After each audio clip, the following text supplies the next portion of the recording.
Микрофон. Ух, Не и може. здравейте, приятели! Днеска сме с моята къща и двете ми черешки. Искам да направя хаус тур, рум тур и мъчко мръдни, че да направя камерата си, ще се счупи още малко. Елата след мен. В тази стая, като влезете, това ми е джобния кенеф, който акам и си ми я подмивам дупката. Рано не е нещо особено, колкото да се къпа един път в месец става. Да преминем към спалнята. Тук, което са майките ви. Ето тук е локацията. Даже има и топка за йога за бременни, като ги за бременни. Тук ли е Има и локацията мечок. с ферма? А то мечок, направо си го вкарам между двата крака, разбирате ли какво става? Това са хавли за всяка отделна и плюшените им играчки. В гардероба, какво стои, няколко трупа и малко наркотаци. Дайте да продължаваме. Ама аз да мина. Ела тук. О, тук има още нещо, което смърди. Не, лъчка си тръгна.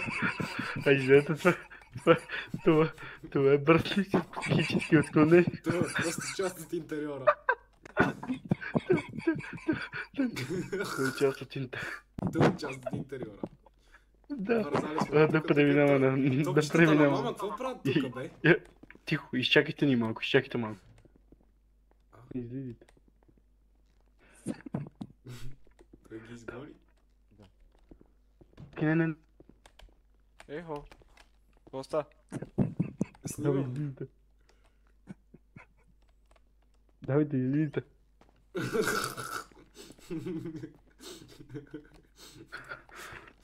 Ето, тук имаме стриптизьорка.